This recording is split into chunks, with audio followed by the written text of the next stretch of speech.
Friends, आप सभी प्रशिक्षुओं का बहुत बहुत स्वागत है हमारे इस YouTube channel at educational academy 07 में। आप जैसा कि देख रहे हैं कि आपके बीएड फर्स्ट ईयर की परीक्षा शुरुआत होने का समय आ चुका है। लगभग सभी कॉलेजों में उनके फर्स्ट ईयर की परीक्षा का एडमिट कार्ड बच चुका होगा। जहां बचा है वह भी पूरा 1 से 2 दिन में मिल जाएगा आपको।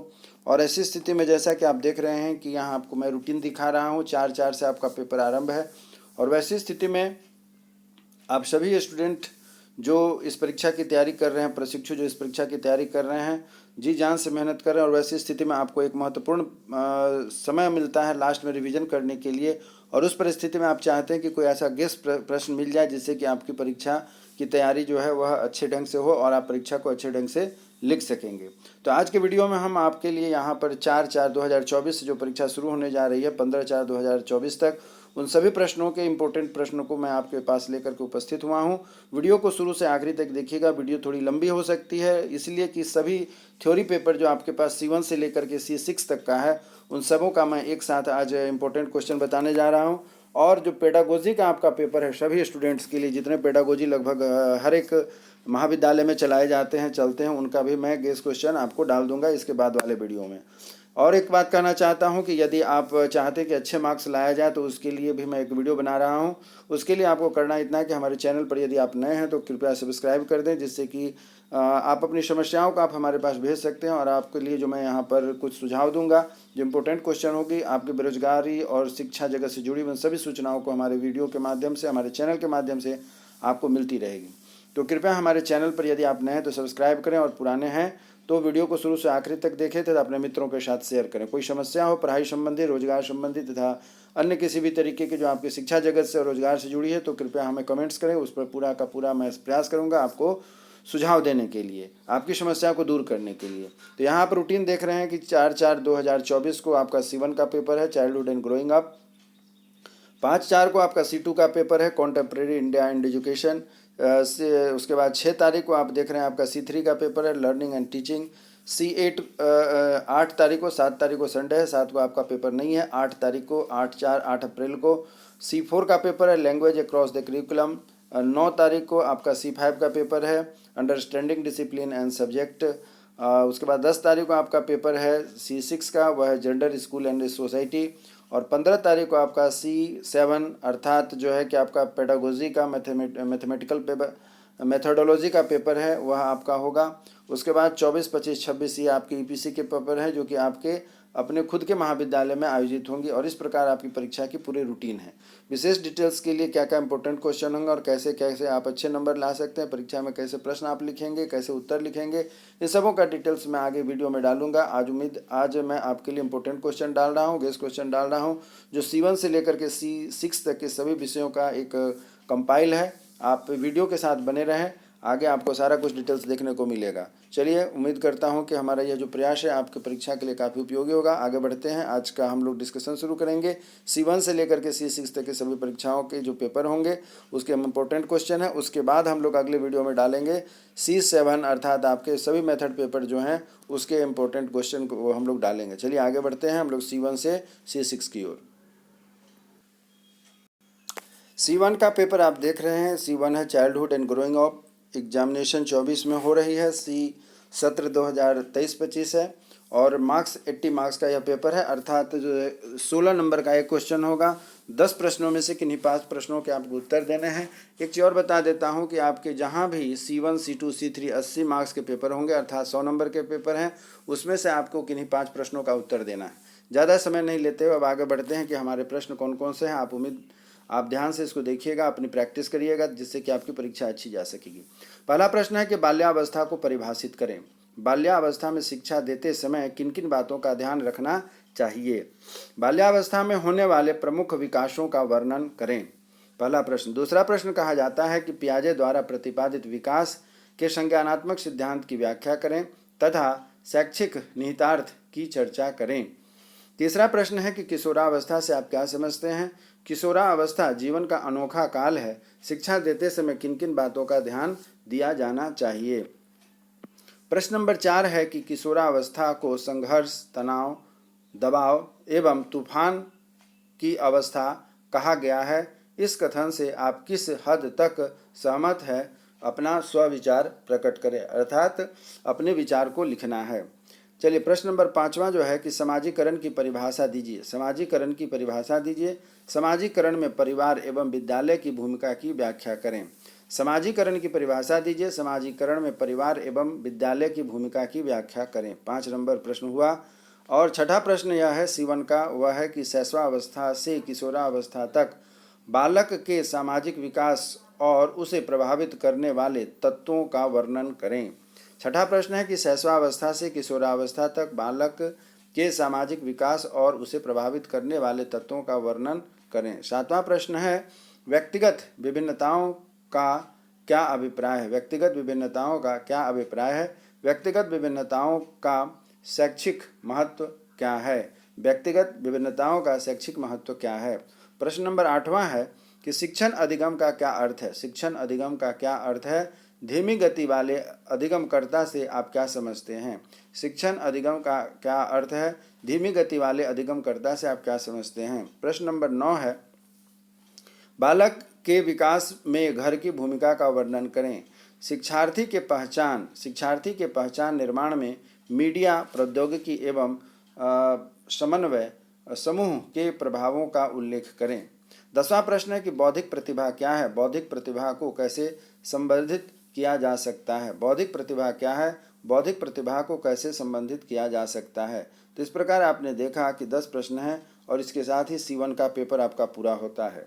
अब आगे बढ़ते हैं C2 का पेपर। C2 का पेपर है कॉन्टेम्प्रेरी इंडिया एंड एजुकेशन।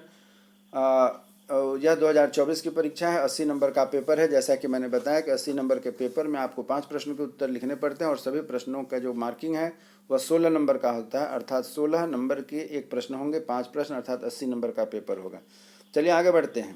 पहला प्रश्न है कि संक्षिप्त टिप्पणियाँ लिखें। आपको टिप्पणी लिखने के लिए भी आता है, जिसमें कि पहला ए है औपचारिक शिक्षा और अनौपचारिक शिक्षा, बी है राष्ट्रीय एकता एवं शिक्षा, सी है बालक के समाजीकरण में शिक्षा की भूमिका, डी है धर्मनिरपेक्षता, ई है लोकतंत्र, एफ है समानता, जी है अवरोध एवं अपव्यय और जे है ऑपरेशन ब्लैक बोर्ड, एच है शिक्षा का अधिकार अधिनियम और आई है शिक्षा और दर्शन। तो इस प्रकार पहला प्रश्न पूरा होता है। प्रश्न नंबर 2 है कि शिक्षा से आप क्या समझते हैं। शिक्षा के लिए दार्शनिक आधार की अपेक्षा मानव आवश्यकता की विवेचना करें।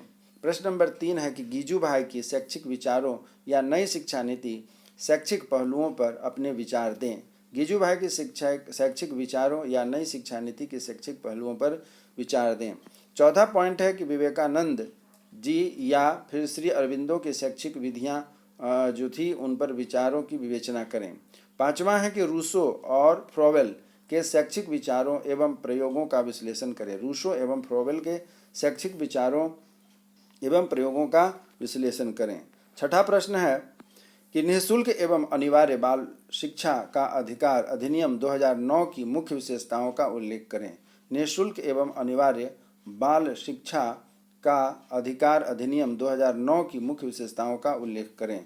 प्रश्न नंबर 7 कहता है कि शैक्षिक अवसरों की समानता को परिभाषित करें, इसके संवैधानिक प्रावधानों की व्याख्या करें। 7वां है शैक्षिक अवसरों की समानता को परिभाषित करें, इसके संवैधानिक प्रावधानों की व्याख्या करें। 8वां कहता है कि प्राथमिक शिक्षा के सार्वभौमिकरण में अपव्यय व अवरोधन सबसे बड़ी बाधा है, इसके कारणों का उल्लेख करते हुए समाधान के उपाय बताइए। प्राथमिक शिक्षा के सार्वभौमिकरण में अपव्यय व अवरोधन सबसे बड़ी बाधा है, इसके कारणों का उल्लेख करते हुए समाधान के उपाय बताएं। 9वां प्रश्न है कि शिक्षा में प्रकृतिवाद क्या है, यह आदर्शवाद से किस प्रकार भिन्न है। शिक्षा में प्रकृतिवाद क्या है, यह आदर्शवाद से किस प्रकार भिन्न है। 10वां प्रश्न है कि शिक्षा के अधिकार अधिनियम और उसके प्रमुख प्रावधानों की व्याख्या करें, साथ ही वर्तमान शैक्षिक समस्या की पहचान और निदान करने में दर्शन और शिक्षा किस प्रकार एक दूसरे से सह संबंधित है, स्पष्ट करें। तो इस प्रकार आप देख रहे हैं कि हमारा C2 का पेपर पूरा होता है। अब हम लोग चर्चा करने जा रहे हैं C3 का पेपर।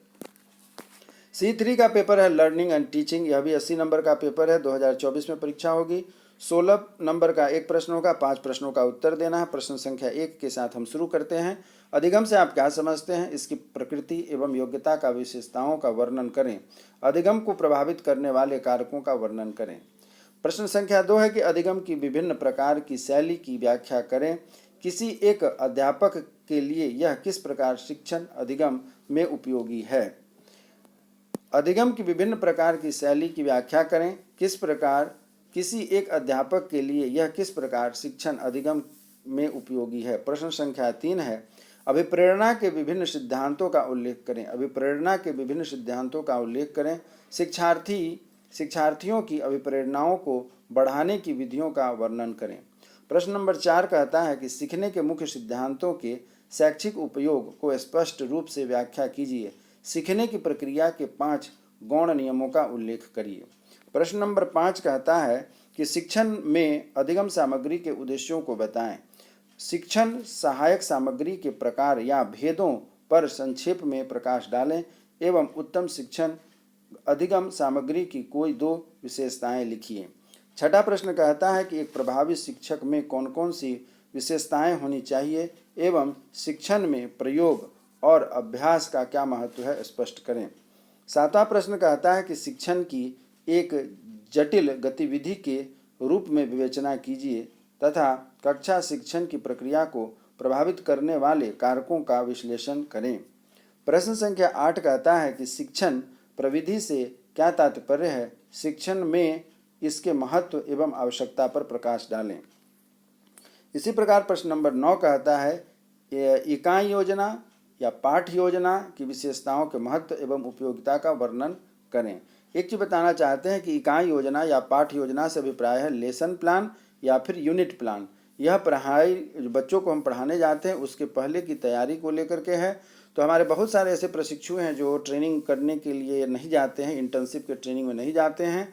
वैसी स्थिति में उन्हें यह समझना बहुत आवश्यक हो जाएगा कि कैसे उनके लिए यूनिट प्लान या लेसन प्लान बनता है। आगे आने वाली जो परीक्षाएं होंगी या आप जहां विद्यालय में पढ़ाने के लिए जाएंगे वहां के जो प्रधान होंगे आपको इसमें से कोई एक काम कहते हैं कराने के लिए, यूनिट प्लान या लेसन प्लान। तो कृपया आपसे आग्रह है कि आप यदि अच्छे शिक्षक बनना चाहते हैं या टीचिंग प्रोफेशन में उतरना चाहते हैं तो आप ये इकाई योजना जैसे यूनिट प्लान या लेसन प्लान बनाने की जो तरीके हैं उसको आप सीख लीजिएगा तो आगे आपके भविष्य में अच्छा होगा। अन्यथा बहुत सारे ऐसे स्टूडेंट्स जो इंटर्नशिप में ट्रेनिंग करने के लिए 4 महीने का नहीं जाते हैं उन्हें यूनिट प्लान या लेसन प्लान बनाने में बहुत परेशानी होती है। तो आपसे आग्रह है कि आप इसको बनाना सीख लें। चलिए आगे बढ़ते हैं। प्रश्न संख्या 10 कहता है कि सीखने के व्यवहारवादी सिद्धांत उद्दीपन अनुक्रिया को स्पष्ट करें और इसकी शैक्षिक उपयोगिता की विवेचना करें अथवा स्किनर की क्रिया प्रसूत सिद्धांत की विवेचना करें। तो इस प्रकार आपने देखा कि हमारा C3 का पेपर पूरा होता है। अब हम लोग C4 की पेपर की ओर बढ़ते हैं। इसमें आगे चलने से पहले बताना चाहता हूं कि यह 40 नंबर का पेपर है। 40 नंबर के पेपर में पहला प्रश्न आपका जो होता है 14 नंबर का होगा, बाकी 2 जो प्रश्न होंगे वह 13 नंबर के होंगे और यह सभी प्रश्न जो है लॉन्ग टाइप आंसर होते हैं, इसलिए आप अच्छे से तैयारी करके जाइएगा। चलिए आगे बढ़ते हैं। Learning across the curriculum paper number यह आपका C4 है और यहाँ पर हम पाते हैं कि नंबर 1 बच्चों में भाषा सीखने की प्रक्रिया एवं वर्णन जिन पियाजे के विशेष संदर्भ में कीजिए अथवा स्किनर एवं चॉम्स्की के विशेष संदर्भ में करें। नंबर 2 प्रश्न है कि भाषा का अर्थ क्या है? बालक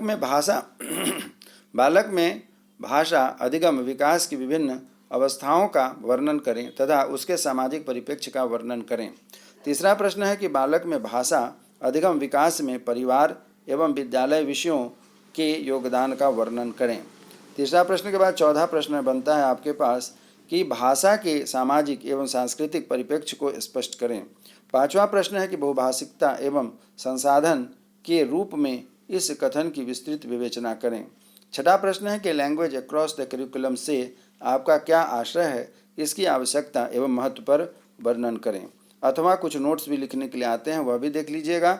नंबर 1 में है कि NCF 2005 बी अनुच्छेद 343 से 351, अनुच्छेद C है अनुच्छेद 350A, D है बहुभाषिक कक्षा, E है विद्यालयी भाषा एवं घर की भाषा, F में आता है पाठ्यचर्या में भाषा का महत्ता और जी में आता है भाषा शिक्षण में कोठारी आयोग 1964 से 1966।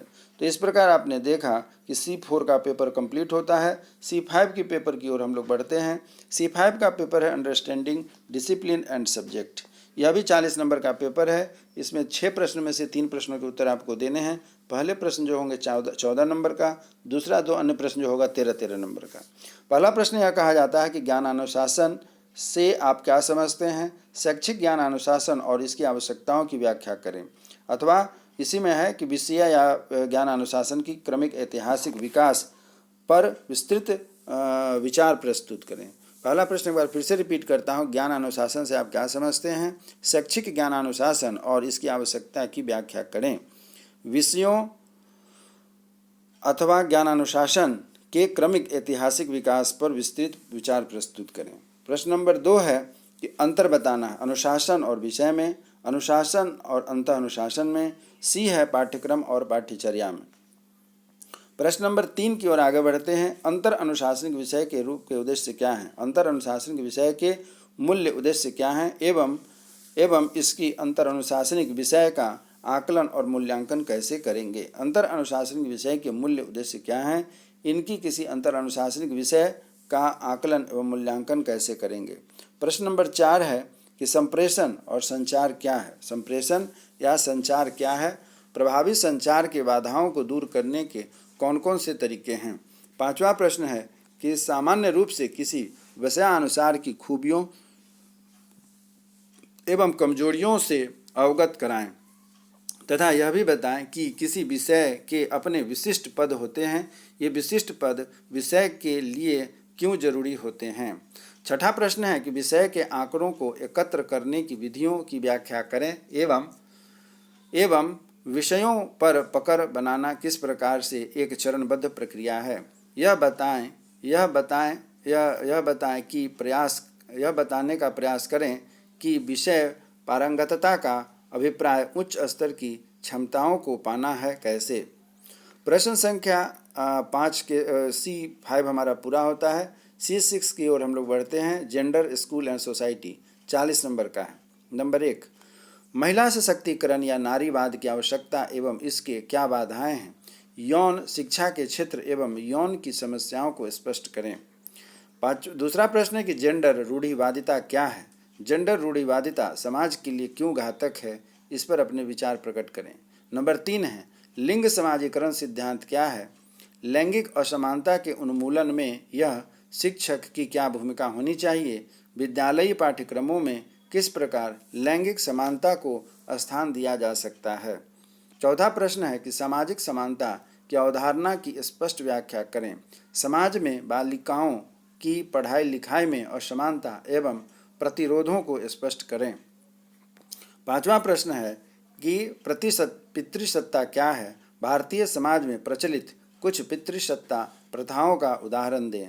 और 6ठा प्रश्न है सामान्य पूर्वाग्रह से आप क्या समझते हैं? वर्ग कक्ष में पूर्वाग्रह के संकट का वर्णन करें। तो इस प्रकार आपने देखा कि C1 से लेकर के C6 तक सभी जो प्रश्न पत्र हैं उसके महत्वपूर्ण प्रश्न जो आपके परीक्षा में आ सकते हैं उसको हमने प्रयास किया है कि आपके लिए दिया जाए, जिससे कि आपको कम समय में लास्ट आवर में आप अपने रिवीजन को ठीक से कर लें।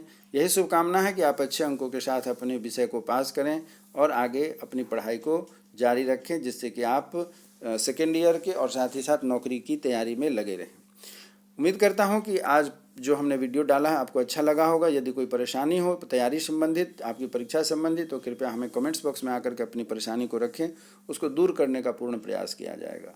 शुभकामना है, मंगल कामना है कि आप सफल हों अच्छे अंकों के साथ। आपने हमारे साथ समय दिया, इसके लिए आप बहुत बहुत धन्यवाद। फिर हमारी आपकी मुलाकात होगी एक दूसरी वीडियो में नए विषय को लेकर के। वह जो विषय होगा आपके पेडागोजी का पेपर 7A का पेपर होगा, और इसी उम्मीद के साथ कि आप उसे भी देखेंगे, पसंद करेंगे तथा अपने मित्रों के साथ शेयर करेंगे। तब तक के लिए जय हिंद, नमस्कार, धन्यवाद।